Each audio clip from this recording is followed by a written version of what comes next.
వాళ్ళు ఇప్పుడు పోలీస్ స్టేషన్లో ప్రాణాలు వదిలేస్తాను. మా ఇంటి మీద మళ్ళీ నిన్న రాత్రి నలుగురు ఆడవాళ్ళు వచ్చారు. ప్రతిసారి నేను 100కి ఫోన్ చేసి సహాయం అడగాల్సి వస్తుంది. శేఖర్ భాషా అండ్ రాజ్ తరుణ్ ఇద్దరు కలిసి నా మీద ఇంత దాడికి చేస్తున్నారు. ఇంత కోర్టులో ఉన్న కేసుని మళ్ళీ నా మీద దాడికి ఎందుకు పాల్పడుతున్నారు? ఒక్కొక్క నిమిషం కూడా ప్రాణభయంతో బతకాల్సి వస్తుంది. ఇదే నార్సింగ్ పోలీస్ స్టేషన్లో గంట సేపు వెయిట్ చేస్తాను. నాకు నిన్న కంప్లైంట్ చేశాను, అక్నాలెడ్జ్మెంట్ ఇచ్చారు, ఇప్పటి వరకు చర్యలు తీసుకోలేదు.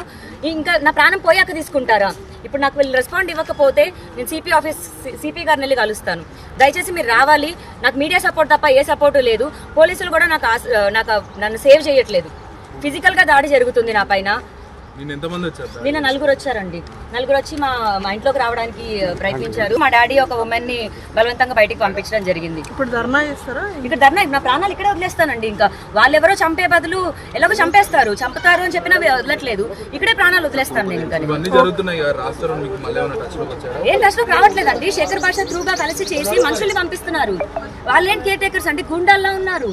ఇవాళ అవ్వలేదు అన్నారు, ఈవినింగ్ పంపిస్తామన్నారు, ఇన్వెస్టిగేషన్ స్టార్ట్ చేస్తామన్నారు. ఏదైతే అటాక్ జరిగిందో దానికి కావాల్సిన సంబంధించిన సీసీటీవీ తీపించండి అని రిక్వెస్ట్ చేశాము. సార్ వాళ్ళు ఇన్వెస్టిగేషన్ స్టార్ట్ చేస్తామని చెప్పారు. అండ్ నా పైన మళ్ళీ నిన్న రాత్రి జరిగిన దాడి గురించి కూడా ఎంక్వైరీ చేస్తామని చెప్పారు. లేదు, దీంట్లోనే యాడ్ చేశారు. వాళ్ళ డీటెయిల్స్ తీసుకుంటున్నామని చెప్పారు. మొన్న ఎవరైతే దుండగులు అటాక్ అయ్యారో వాళ్ళందరి డీటెయిల్స్ కూడా తీసుకున్నారు. అండ్ వీటన్నిటికీ మోటివ్ ఎవరు ప్రధానంగా వీళ్ళందరినీ పంపించారు? అది శేఖర్ భాష పంపించాడా, శేఖర్ భాష త్రూగా రాజ్ తరుణ్ పంపించాడు? ఇంకా వాళ్ళ ఇన్వెస్టిగేషన్లోనే తేలాలి. నన్నైతే బతకనివ్వకుండా ప్రతి నిమిషం భయంలో పెట్టి చేస్తున్నారు. పోలీసులు అండగానే నేను నమ్ముకొని వచ్చాను. ఇన్వెస్టిగేషన్ స్లో ప్రాసెస్లో ఉంది అన్న దగ్గర కొంచెం బాధేస్తుంది. బట్ ఇన్వెస్టిగేషన్ ఆఫీసర్ లేకపోవడంతో జరగలేదు. వాళ్ళు ఈవినింగ్ నుంచి స్టార్ట్ చేస్తామని చెప్పారు. మెయిన్ మోటివ్ ప్రాపర్టీ కోసమేనండి. ఇప్పుడు 1 year నుంచి మరి నేను ఉన్నాను. రాజ్ వెళ్ళిపోయి 1 year నుంచి సైలెంట్గా ఉండి నేను సారీ చెప్పిన తర్వాత దాన్ని అవకాశంగా తీసుకొని అతను బుద్ధి చూపించాడనే చెప్పొచ్చు. అండ్ ప్రధానంగా ఇప్పుడు మళ్ళీ నేను రావడానికి కారణం ఏంటంటే శేఖర్ భాష. అది ఏ ఒక్కరు కూడా మీరు అడగట్లేదు. మీడియా మిత్రులు మీరన్నా అడగాలి అని కోరుకుంటున్నాను. విక్టిమ్కి సంబంధించిన ఐడెంటిటీయే రివీల్ చేయకూడదు. అలాంటిది 376 కేసు ఒకటి తీసుకొచ్చి 164 స్టేట్మెంట్ అన్న తీసుకొచ్చి రిలీజ్ చేస్తున్నారు. 164 స్టేట్మెంటే జడ్జికి విక్టిమ్కి మధ్యలో జరిగే ఒక ప్రైవేట్ స్టేట్మెంట్. అది ఆ స్టేట్మెంట్ని తీసుకొచ్చి పబ్లిక్ డొమైన్లో పెడుతున్నారు. నేను దాని మీద కంప్లైంట్ ఇవ్వడానికి వచ్చాను.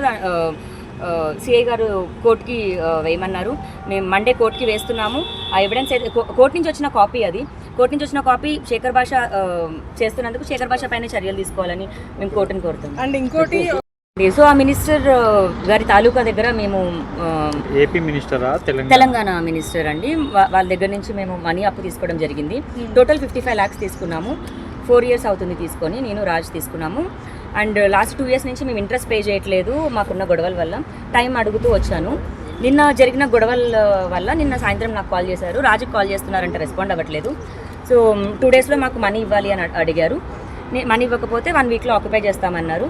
సో నేను వచ్చి ఆక్యుపై చేసుకోమని చెప్పాను. నా హ్యాండ్ ఓవర్లో ఉన్నప్పుడే నేను వాళ్ళకి హౌస్ ఇవ్వడం అన్నది జరుగుతుంది. నేను హౌస్ వెకేట్ చేస్తాను. కానీ రాజ్ తరుణ్ 55 lakhs ఇచ్చినా సరే హౌస్ డాక్యుమెంట్స్ కానీ హౌస్ రాజ్ తరుణ్కి హ్యాండ్ ఓవర్ చేయొద్దు అని నేను కోరుతాను. ఎందుకంటే అందులో నా వాటా కూడా ఉంది కదా. ఏంటి అని మా కోర్టు తెలియ వరకు హౌస్ అయితే ఇంకా నాకు కానీ రాజుకి కానీ జరగదు. మధ్యలో మేము ఎవరి దగ్గర అయితే తీసుకున్నామో వాళ్ళు హ్యాండ్ ఓవర్ చేసుకోవడం జరుగుతుంది. ఇప్పుడు ఎందుకు రాజ్ తరుణ్ కదండి రావాలి. రాజ్ తరుణ్ వచ్చిన తర్వాత మా మమ్మీ డాడీ కూడా ఉంటారు అని చెప్పి రావాలి.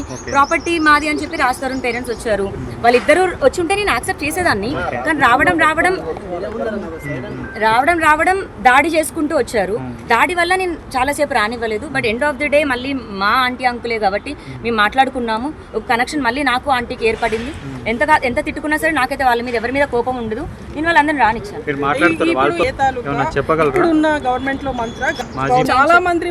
ఇప్పుడు ఒక 5-6 daysలో లెస్ దాన్ వీక్లో ఆక్యుపై చేసుకుంటారు. ఆక్యుపై చేసినప్పుడు అందరికీ తెలుస్తుంది. ఇప్పుడే నేను చెప్పదలుచుకోలేదు. వాళ్ళని ర్యాగ్ కూడా చేయదలుచుకోలేదు. అండ్ మంత్రి తాలూకా వాళ్ళు కాకపోతే ఇప్పించిన దానికి నేను ఉండడంతో మధ్యలో నేను ఉన్నాను.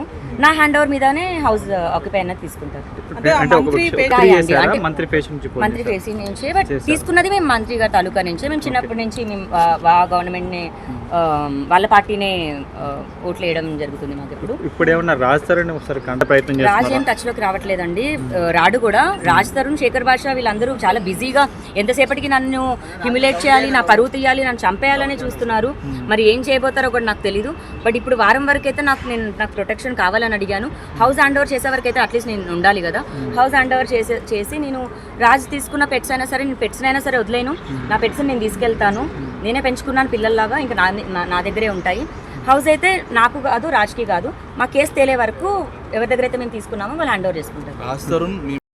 తర్వాత అంటే నేను లాస్ట్ 1 year ప్రొలాంగ్ చేసుకుంటూ వస్తున్నాను. సర్వైవల్ మాకే కష్టంగా ఉంది. ఇంట్రెస్ట్ ఎక్కడి నుంచి కట్టేది? రాజ్ తరుణ్ ఫోన్లే లేపని పరిస్థితిలో ఇంట్రెస్ట్ కట్టలేమండి, ఆగండి అని నేను ఏదో కప్పు పుచ్చుకుంటూ వస్తున్నాను. మీడియాలో అంతా ఈ గొడవ చూసిన తర్వాత వాళ్ళు ఆగలేక 2 days టైం ఇచ్చారు. ఇవ్వలేనండి, 2 days కాదు, నా తల తాకట్టు పెట్టినా నేను డబ్బులు ఇప్పుడు తీసుకురాలేను అన్నాను. తీసుకురాని పక్షంలో 1 weekలో వచ్చి ఆక్యుపై చేసుకుంటామన్నారు. నేను 10 రోజులైనా గడువు ఇవ్వండి అన్నాను. లేదు, నిన్నటి నుంచి కౌంట్ చేసి 1 weekలో తీసుకుంటామన్నారు. That means 6 days. Packing start చేశానండి.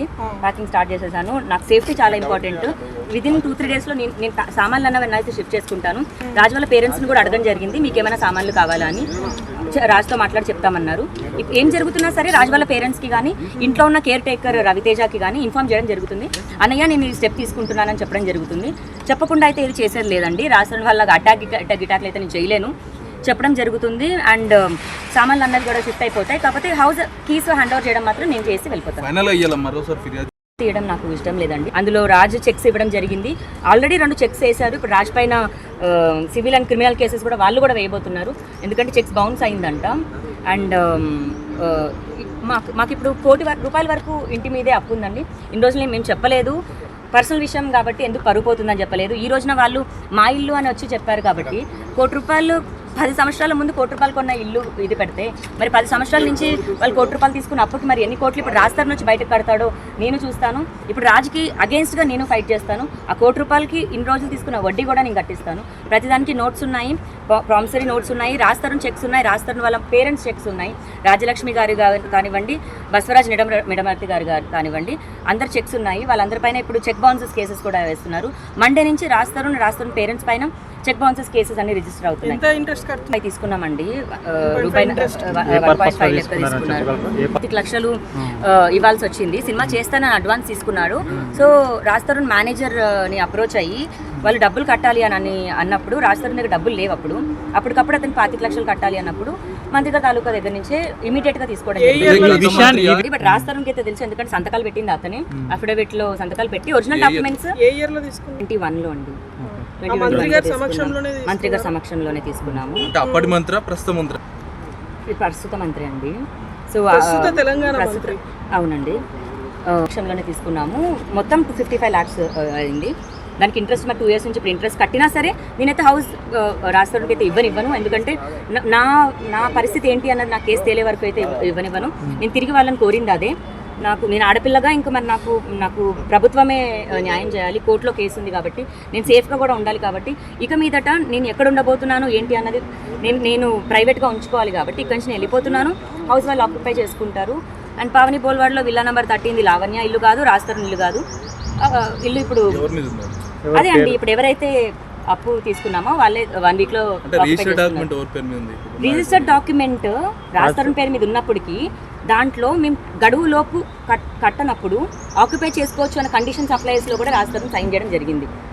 సో ఇప్పుడు వాళ్ళు తీసుకున్నప్పుడు మరి వాళ్ళకే చెందుతుందండి.